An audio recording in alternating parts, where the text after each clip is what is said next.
How's everybody doing tonight? All right. Well, I'm Jeremy. I'm Mary and Larry's oldest. First off, on behalf of my brother and I, or brother and sister and I, Mike is right over to my right, and my sister BJ is on the other side of the table there. So, first off, I'd like to thank everybody for coming tonight. Furthermore, Uncle Don, Rita, you've been Mom's anchor all week long, actually probably the last 60-some years. So thank you so much. Don, you did a fabulous job on the bus tour, let me just tell you. Who was on bus number 2? Who was on bus number 2? Did anybody else notice how every one of Don's stories ended in death?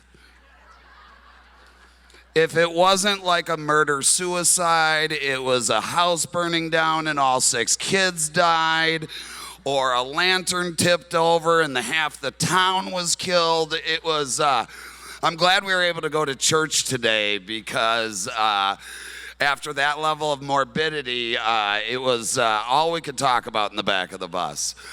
So, the other day, I was talking to my father, and I said, Dad, you know what the 50th anniversary is, right? He's like, oh, yeah, that's the golden one. That's the golden one. And I said, no, Dad, that's the Menage a Trois one. His eyes got as big as Christmas lights until I told him that Mom gets to pick the other guy. So, this morning I was, my father and I talk almost every morning, and this morning got my customary phone call, and it started like this. Yeah, okay, yes, God damn it, is this thing connected? You on there? Are you on there? Can you hear me? I'll call you right back. 20 minutes goes by. I finally called Dad back. Oh, yeah. I'm up here by Grand Lakes Bluff. What are you doing today? And I said, well, the last time I checked, you're having your 50th today. Yeah. Okay. Do you have to go anywhere? And I said, well, I got to take the girls over to the hotel to get their hair and makeup done. Okay, yeah, why don't you swing on over there and shoot me a text when you get there, and I'll come down.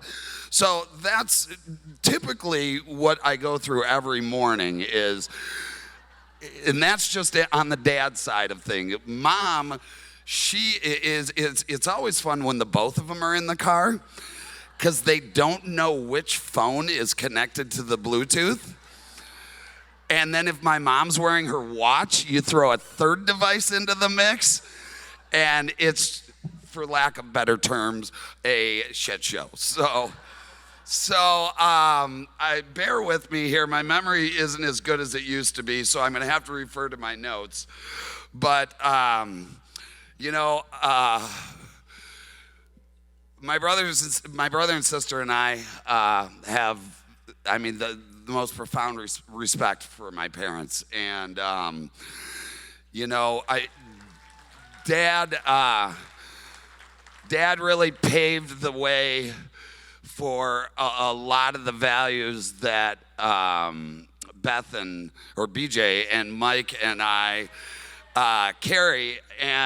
But behind every great man, there's an even greater woman.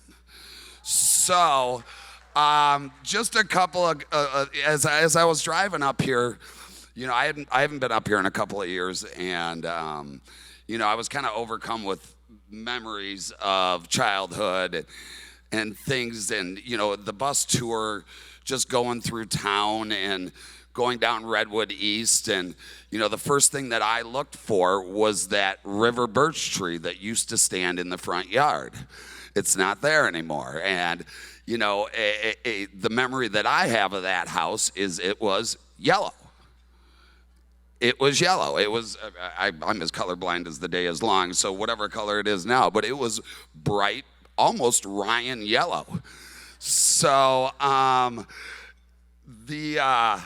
I can remember as a child in that home, and for all of you Chicago folks, you'll like this. I can remember, so we moved away. Michael doesn't really have, Mike was a baby. Beth was 4 years old. I was 7. I can remember as a child coming home from church on Sundays, and my dad he had this it wasn't powder blue, but it was pretty 1970s blue, wool twill suit that he wore. And he would literally run from the car after church to the downstairs TV to turn on the Packers game. Yeah. But we all know he didn't stay with true champions. He went with one-time champions. So, but at the same time, he has his one-time champion sitting right next to him tonight. So, when we grew up as kids, we had everything we needed and most of the things that we wanted.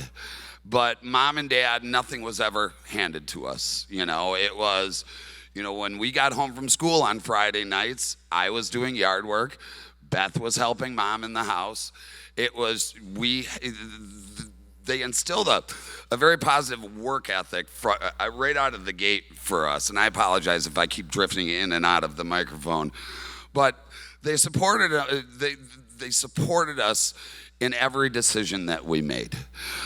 My mom would always say, you can mess with me all you want, but don't ever mess with my kids. And my mom would always go to bat for us if we deserved it. If we didn't deserve it, the hammer was coming down. They always held us accountable. We were taught to respect our elders, and children would be seen and not heard. We were taught to remove our caps and look a man in the eye when we shook hands. We were taught to look everyone in the eye when we spoke to them. We were taught to be proud of ourselves through both our successes and our failures. And they taught us that success after failure is possible. They taught us to think before we speak, to never give up. They taught us by the way they carried themselves, and that's what we've strived to emulate as we've grown into parenthood and adulthood. We were happy. And looking around the room, I see a lot of happiness. Take a look around, Mom, Dad. This is just a fraction of the masses that you have touched.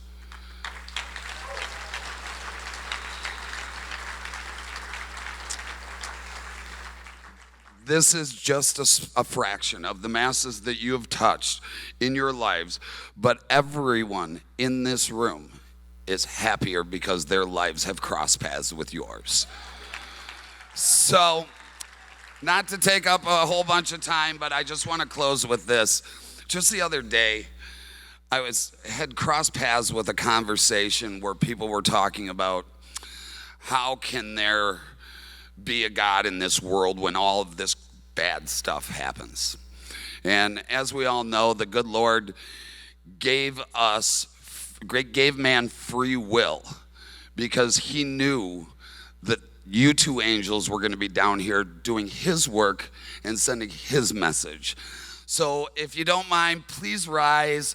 Hopefully your glasses are charged and we can cheers the happy couple one last time. Mom, Dad, Shalanta.